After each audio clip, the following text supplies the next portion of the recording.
Hello, readers of Every Word, and welcome to Every Word 365. I'm your host, Christina Munoz-Madsen, and today we're reading Job 1 through 3. There once was a man named Job who lived in the land of Uz. He was blameless, a man of complete integrity. He feared God and stayed away from evil. That is the first verse of the first chapter of this book. Welcome to Job. So, what do you think so far? Pretty heavy stuff, huh?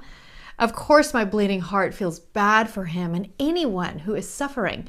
And spoiler alert, Job never actually gets all his questions answered. Did you know that? But what he does get is a humbling experience and a lesson that teaches him and us that suffering may sometimes be allowed in our lives to purify, test, teach, or strengthen the soul. God remains enough, deserves and requests our love and praise in all circumstances of life. And of course, that is on the overview page of Job from Got Questions.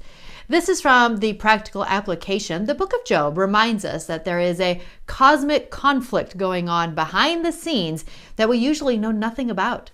Often we wonder why God allows something, and we question or doubt God's goodness without seeing the full picture. The book of Job teaches us to trust God under all circumstances. We must trust God not only when we do not understand, but because we do not understand. The psalmist tells us, as for God, his way is perfect, Psalm 18:30. If God's ways are perfect, then we can trust that whatever he does and whatever he allows is also perfect. This may not seem possible to us, but our minds are not God's mind.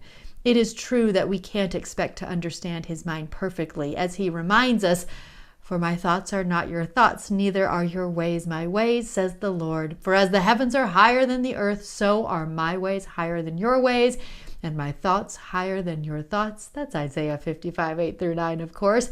Nevertheless, our responsibility to God is to obey him, to trust him, and to submit to his will, whether we understand it or not.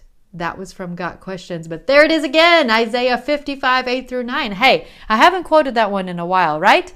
So thank you to Got Questions for bringing that back to us. The last line in today's daily walk is right on. It wasn't what he knew, but whom he knew that gave him strength to stand against any trial. That is so good and so important that you're not just taking knowledge from this journey through the Bible. Sure, we can learn a lot, and that's great, but it is all about you and your relationship with God, and hopefully that's what you're taking away from this. And here's a paragraph from Verse by Verse Ministry International, VBVMI, that is also right on.